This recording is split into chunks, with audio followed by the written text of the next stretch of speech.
Communist പാർട്ടിയെ പറ്റി നിലമ്പൂർ ആയിഷുമ്മ കഴിഞ്ഞ മാസം പറഞ്ഞൊരു വാചകം അത് എന്നെ ഒരുപാട് ആവേശപ്പെടുത്തിയിട്ടുണ്ട്. ഞാനത് പല സ്ഥലത്തും പറഞ്ഞു പോകാറുണ്ട്. അത് മലപ്പുറത്ത് വന്നിട്ട് എനിക്ക് പറയാണ്ടിരിക്കാൻ പറ്റൂല.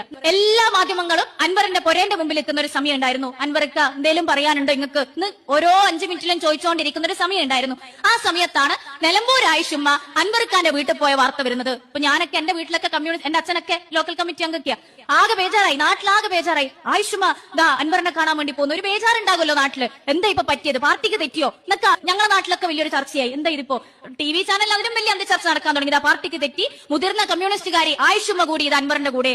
ആകെ ബേജാറായി നിൽക്കുന്ന സമയത്ത്, ഉറക്കം കെടുന്ന സമയത്ത്, രാത്രി ഒരു 10 മണിക്ക് ശേഷം ദാ വരുന്നു ആയിഷുമ്മന്റെ ഒരു പോസ്റ്റ്. കണ്ടിട്ട് ആവേശം കൊണ്ടുപോയി എന്താ എഴുതിയത്, എനിക്ക് തോന്നുന്നു 90 വയസ്സാവാറായി ആയിഷുമ്മക്ക്. എന്താ എഴുതിയെന്നറിയോ, അൻവറെ ഇതെന്റെ പാർട്ടി. ഇപ്പം പ്രായമൊക്കെ കൂടിയത് കൊണ്ട് കുറച്ച് TV കാണാനും ചർച്ച കാണാനൊന്നും പറ്റാറില്ല. അതുകൊണ്ട് ഞാൻ ഈ സമീപകാലത്തുള്ള ഈ അൻവറുമായിട്ടുള്ള തർക്കമൊന്നും എന്റെ ശ്രദ്ധയിലില്ല.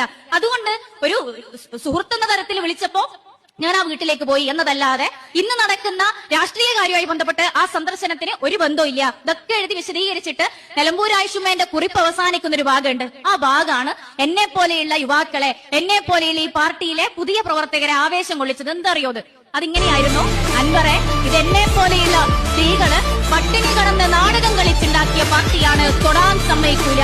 ഇതെന്നെ പോലെയുള്ള സ്ത്രീകള് പട്ടിണി കടന്ന് നാടകം കളിച്ചുണ്ടാക്കിയ പാർട്ടിയാ, തൊടാൻ സമ്മതിക്കൂല.